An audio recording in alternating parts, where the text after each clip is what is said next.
doutora Cristina Aguiar, com os vídeos do canal Neuropediatria para você, e eu vim falar sobre autismo para o grupo que me pediu autismo. Então nós falamos nos vídeos anteriores já de muita coisa sobre autismo. Hoje eu vou falar de algumas outras características. Como eu falei, essas características podem estar presentes, elas formam a copa dessa minha árvore. Quanto menos características eu possuo, melhor o prognóstico. Existem algumas características mais comuns, outras menos comuns, mas não são obrigatórias e não fazem um diagnóstico. Então, assim, eu vim falar hoje sobre a ecolalia.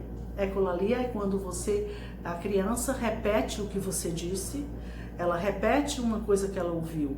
Então, ela forma um eco do que ela ouviu.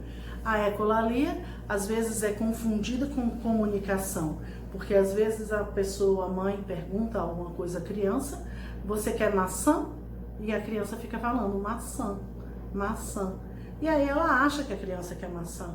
E aí ela vai dar a maçã e a criança não quer a maçã. Porque na verdade ela não estava dizendo maçã no sentido eu quero maçã. Ela estava apenas cantarolando, um eco, é como se ela estivesse repetindo, é uma música. Ela não tem um sentido de nada, ela está apenas repetindo. A ecolalia é muito comum nas crianças que assistem vídeos, porque nos vídeos existem muitos jargões, muitos em inglês, então as pessoas falam, porque ele fala em inglês. Ele fala algumas frases que são ecolalias, que ele pode falar em inglês, em português ou em espanhol. Assim, é muito comum a língua espanhola, a língua inglesa, ela é mais musical, então ele chama mais atenção. Então, com isso, facilmente eles pegam algumas palavras, são mais musicais ao ouvido. O ouvido das crianças com TEA é muito bom. Aparentemente eles têm uma captação até melhor do que a nossa. Muitos têm muitas habilidades musicais, porque eles têm um ouvido muito bom. Então eles têm um senso de música muito boa. Então, com isso, a ecolalia não é comunicação, mas ela é muito comum no autismo. Então eles ficam repetindo palavras, são palavras que podem ser em português, podem ser em espanhol, podem ser em inglês, porém não estão realizando comunicação. Então é uma das características possíveis. Outra característica que eu queria colocar aqui é uma característica que aqui eu acho que os pais menos gostam, né? Que são o flapping, que eu já falei. E eu acho que eu não alertei muito na hora que eu falei do flapping, porque o flapping é um dos mais conhecidos, que é o batido das mãos, assim, mas os pais querem que você controle o flapping, controle o movimento estereotipado. Só que o movimento estereotipado, ele é uma comunicação corporal. Se eu controlo o movimento estereotipado de forma medicamentosa, às vezes a criança começa a fazer a autoagressão, porque ela faz muito mais quando ela está alegre, quando ela está excitada, quando ela está feliz, porque apareceu alguma coisa que ela gostou muito. Então, por isso, nem sempre a gente trata o movimento estereotipado para uma grande frustração dos pais, né? Porque é uma coisa que chama mais atenção quando ele anda com a criança, é um movimento estereotipado que deixa a criança, vamos dizer, mais fora do que dito normalidade.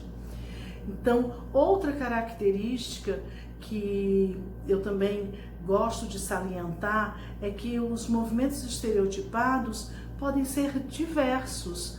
Então eu falei do flapping por ser o mais comum, mas existem vários, existem alguns que a criança faz uma coisa e fica olhando para o dedo, fica olhando para a mão, alguns dobrados, a ponta de pé. Então, nenhum desses, se não for um movimento estereotipado que machuque, porque existem alguns que fazem um movimento estereotipado de pancadas e eles começam a se machucar realmente. Então, a gente vai tratar medicamentosamente, porque ele pode se machucar com a violência da pancada que ele faz no tórax. Então ele pode se machucar ao fazer um movimento estereotipado. As crianças com TEA, muitas vezes, elas têm também como uma característica muito comum, elas têm uma diferença na percepção da dor. Então, às vezes, parece que não, uma coisa que você acha que deve estar doendo muito, e para eles às vezes não está doendo. E às vezes uma coisa que você acha que não foi nada, eles podem chorar muito de dor. Então, mas assim, é muito comum um paciente que quebrou o braço, que prendeu o dedo numa porta, uma pancada muito grande, com uma dor, ele chorou um pouco, mas dali ele está com a mão quebrada e não tá, parece que não aconteceu nada.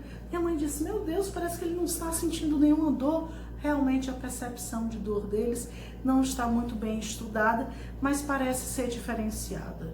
Então, aparentemente, o estímulo doloroso, esse onde a gente teve a pancada, a queda, esse parece ser diminuído. E para outras sensações, parece estar aumentada. Por isso, muito incômodo com o calor, com o frio, com o vento, com a parte tátil na pele, pode ser extremamente desconfortável e causar uma grande quantidade de choro, e que você às vezes nem entende porque você não acha tão desconfortável assim.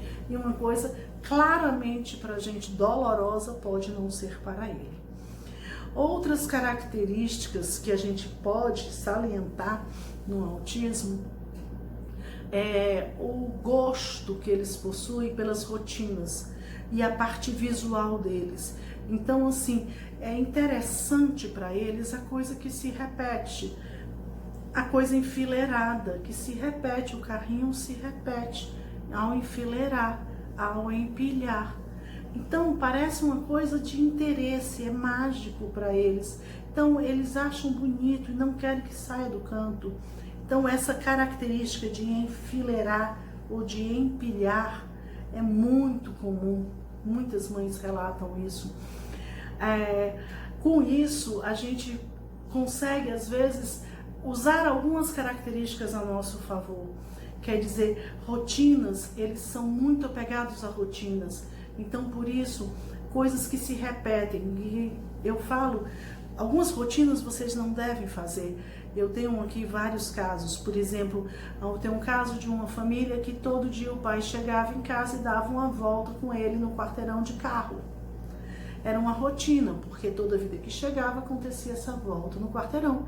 Uma rotina ruim, porque um dia o pai estava doente e não podia fazer isso. Ou então o carro quebrou e a criança entra em crise e não consegue ser acalentada e não consegue entender que não vai fazer essa volta no carro.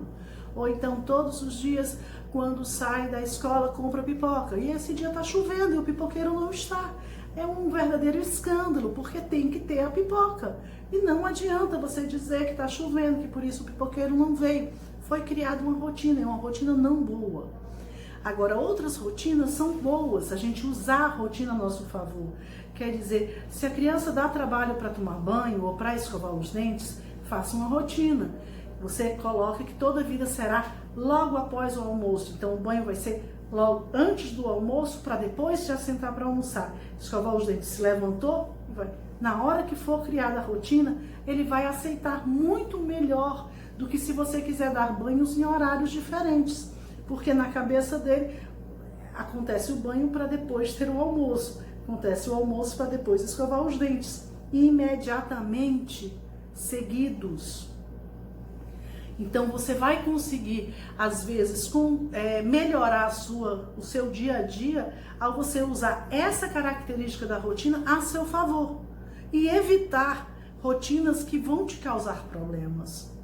Então, são algumas características possíveis que não vão fazer o diagnóstico, como eu disse, que forma minha copa de árvore. Quanto menos características, melhor. E existem diversas possíveis, mas acho que nós já falamos de quase todas. Se gostou, dá um like, compartilhe o vídeo, se inscreva no canal, fique de olho nos próximos vídeos que nós vamos postar. Beijos.